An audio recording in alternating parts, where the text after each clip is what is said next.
Assalamualaikum warahmatullahi wabarakatuh.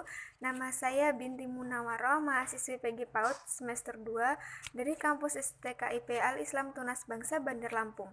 Saya akan menjelaskan tentang pemikiran filsafat menurut Ibnu Rusyid. Ibnu Rusyid adalah seorang filosof Islam ketiga terbesar di belahan bumi barat. Nama lengkap Ibnu Rusyid adalah Abu Al-Walid Muhammad Ibnu Ahmad Ibnu Rusyid. Di barat, ia terkenal dengan nama Averroes karena terpengaruh dari bahasa Spanyol.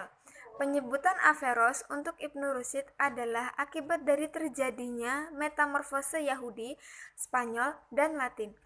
Ibnu Rusyid lahir pada tahun 520 Hijriah atau 1126 Masehi di Cordova, sebuah kota yang pada saat itu menjadi pusat kajian-kajian ilmu pengetahuan.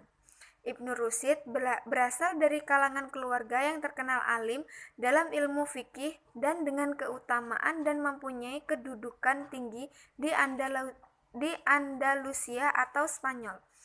Ayahnya seorang hakim dan kakeknya yang terkenal dengan sebutan Al-Jad adalah kepala hakim di Cordova. Ibnu Rusyid atau yang di Eropa lebih dikenal dengan sebutan Averroes memang tidak begitu terpengaruh di dunia Islam. Ia lebih dikenal sebagai seorang filosof yang menentang Al-Ghazali. Oleh sebab itu, nama Ibnu Rusyid di dunia Islam tidak termasuk seperti Al-Ghazali. Malahan, karena isi filsafatnya yang dianggap sangat bertentangan dengan pelajaran agama Islam yang umum, Ibnu Rusyid dianggap orang yang zindik. Filsafat ketuhanan menurut Ibnu Rusyid. Ibnu Rusyid mempunyai metode yang berbeda dalam menetapkan pembuktian tentang adanya Tuhan. Dalam metodenya ini, ia mengatakan bahwa Tuhan adalah penggerak yang tidak bergerak. Ia adalah maha penggerak dan menyebabkan penggerak-penggerak setelahnya. Dalam ringkasan metafisikanya, Ibnu Rusyid membahas 3 masalah tentang ketuhanan, yaitu Al-Mawjud, Al-Jauhar, dan Al-Walid. Menurut Ibnu Rusyid, Al-Mawjud dapat dibuktikan atas 3 hal, yaitu atas dasar masing-masing dari 10 makulat, atas dasar kebenaran bahwa apa yang di dalam pikiran sama dengan apa yang di luarnya, dan atas dasar hakikat sesuatu yang mempunyai hakikat dan zat yang berada di luar nafs, atau baik zat yang dapat dibayangkan maupun zat yang belum dapat dibayangkan. Pengertian keazalian Tuhan. Pengertian keazalian atau kekekalan adalah keazalian Tuhan dalam KBBI memiliki arti kekekalan ataupun keabadian.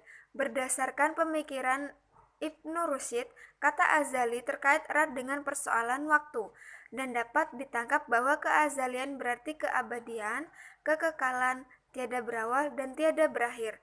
Kata azali yang berkaitan keabadian, kekekalan, tiada berawal dan tiada berkesudahan di sini rupanya tidak hanya berkaitan dengan keberadaan dari sesuatu yang tidak akan pernah musnah, tetapi juga soal asal-usul dari sesuatu yang ada.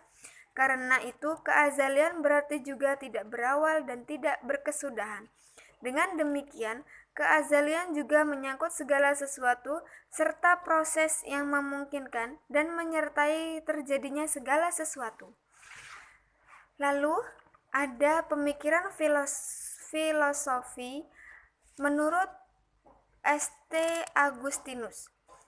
Kehidupan pada abad pertengahan diwarnai oleh pengaruh iman Kristen yang tumbuh kuat di tengah masyarakat.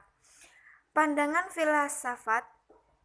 filsafat pada zaman ini pun berkembang sekaligus dipengaruhi oleh teologi Kristen.